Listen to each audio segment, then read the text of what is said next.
Hello and welcome to my review of the Lego Batman movie.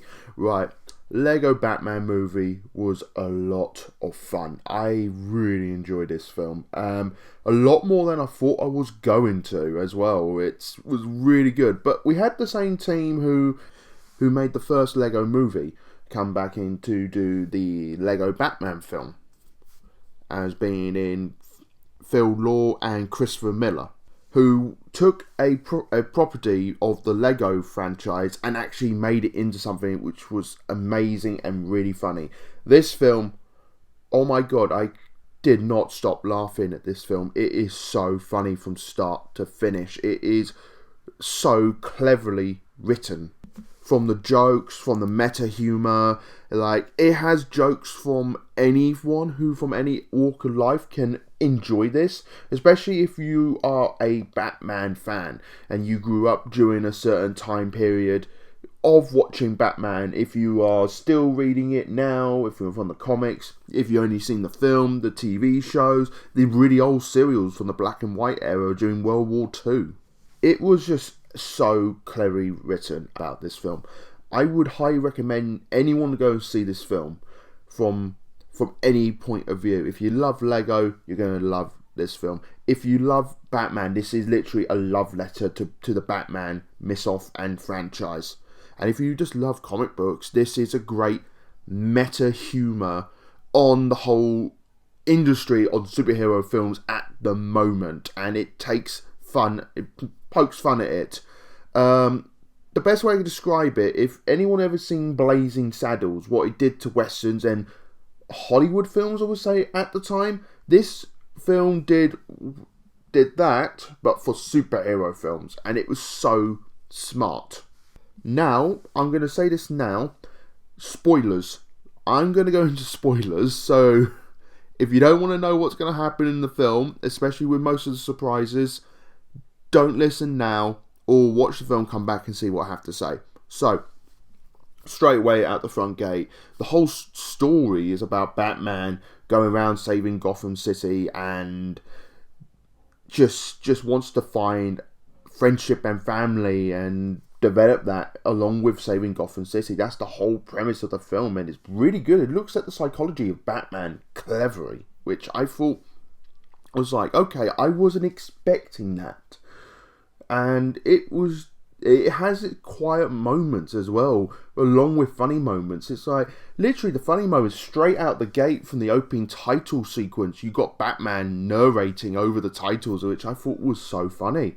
And even the first big bad guy bit when they say, oh, this airline MacGuffin, and we have all these bombs on the plane, we're flying over the most dangerous city in the world, and I'm like, okay, yeah, that's funny. And then it just kept snowballing with the jokes and getting bigger and bigger and bigger, and just so much fun. Will Arnett as Batman, he knocks it out the park like he did in the Lego movie. Here he does it again, and it was so much fun.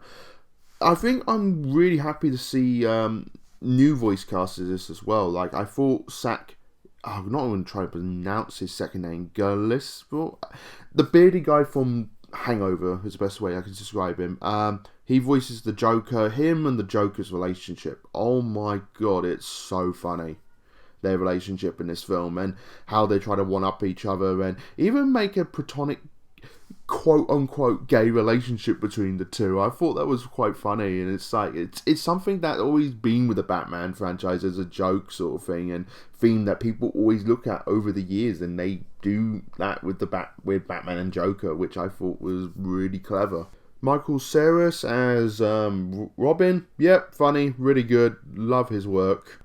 And I didn't know this going into the film, but Rosario Dawson voiced Batgirl / Barbara Gordon, and that does explain the whole change of the character's look and everything like that. But she did a really good job as well. It's like, she's like the I would say like the stone-faced character sort of thing, like the serious one, and all this madness, which is quite good.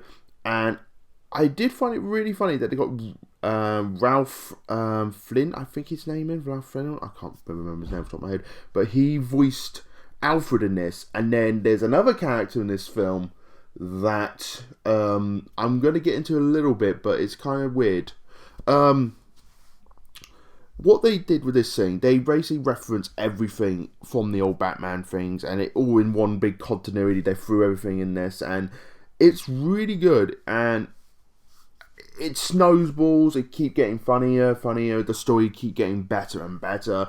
I think it's just very well done, and the whole premise is that Joker's trying to take over Gotham. He's trying to destroy it. They do reference the whole thing with the Master Builders, and they do use a clip from the original Lego movie. I think it's the bit with Emmett attached to the battery and he's falling down to the void from that film. So, good callback there.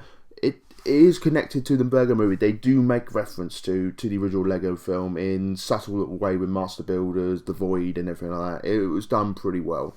So Joker trying to get this scheme going, and all his schemes fail, and the Joker just pretty much he's upset, and he's just fed up with Batman. He's fed up with keep failing, so he wants some real supervillains. So he's watching TV. Superman comes on and he's like, "Oh yeah, I stopped Zod again," and everything like that. And then he said, "Oh, I sent him to the Phantom Zone because he's like the most dangerous villain sort of thing." So what does the Joker do? He tricks Batman into missing him, and it goes in this whole scenario when one thing after another, and sure enough, he does get sent to the Phantom Zone. And when he does go in there, oh my god, I was not expecting this film to take this turn, but when the Joker went into the Phantom Zone, I thought, okay, he's just going to meet up with Zod and Doomsday and a couple other DC villains, but no. He meets up with a load of villains from other franchises, and I'm like, oh my god, this is so funny. It's like, you see Voldemort, you see Agent Smith, you see the Kraken, you see King Kong, you see the Wicked Witch. They even got Daleks from Doctor Who in there, and the Gremlins, and the evil little Gremlins from Gremlins, and I'm like, oh my god, they've seriously gone this route, and they did, and they went full swing with it. I was just laughing my ass off with it. It was just so well done. And then you get the final climax at the end where Batman, Batgirl, Robin, Alpha all team up along with all the rogues gallery of the Batman universe.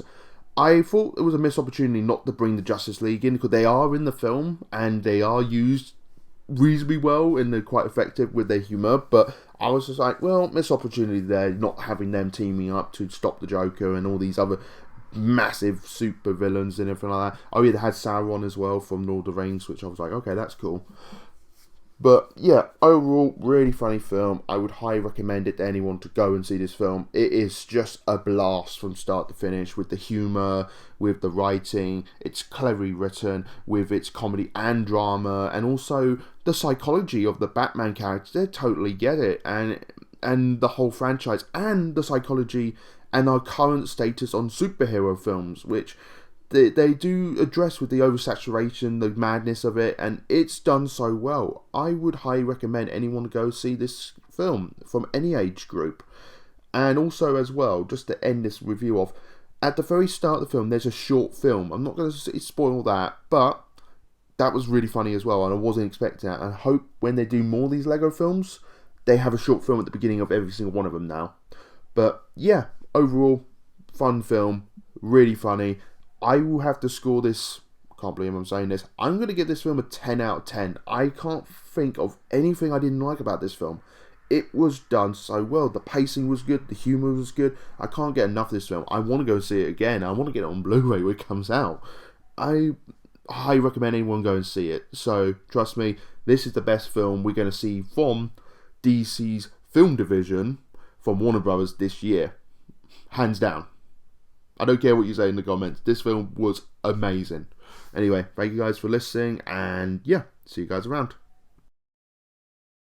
Hey guys, Armin here, just reminding you that this video was made possible thanks to patrons. If you guys are interested in supporting us and making sure we keep the lights on, check out our Patreon where you can join other fans in supporting the CBC, delivering content you guys have come to love and expect. And if you can't do that, give us a like and a subscribe. That goes a long way too.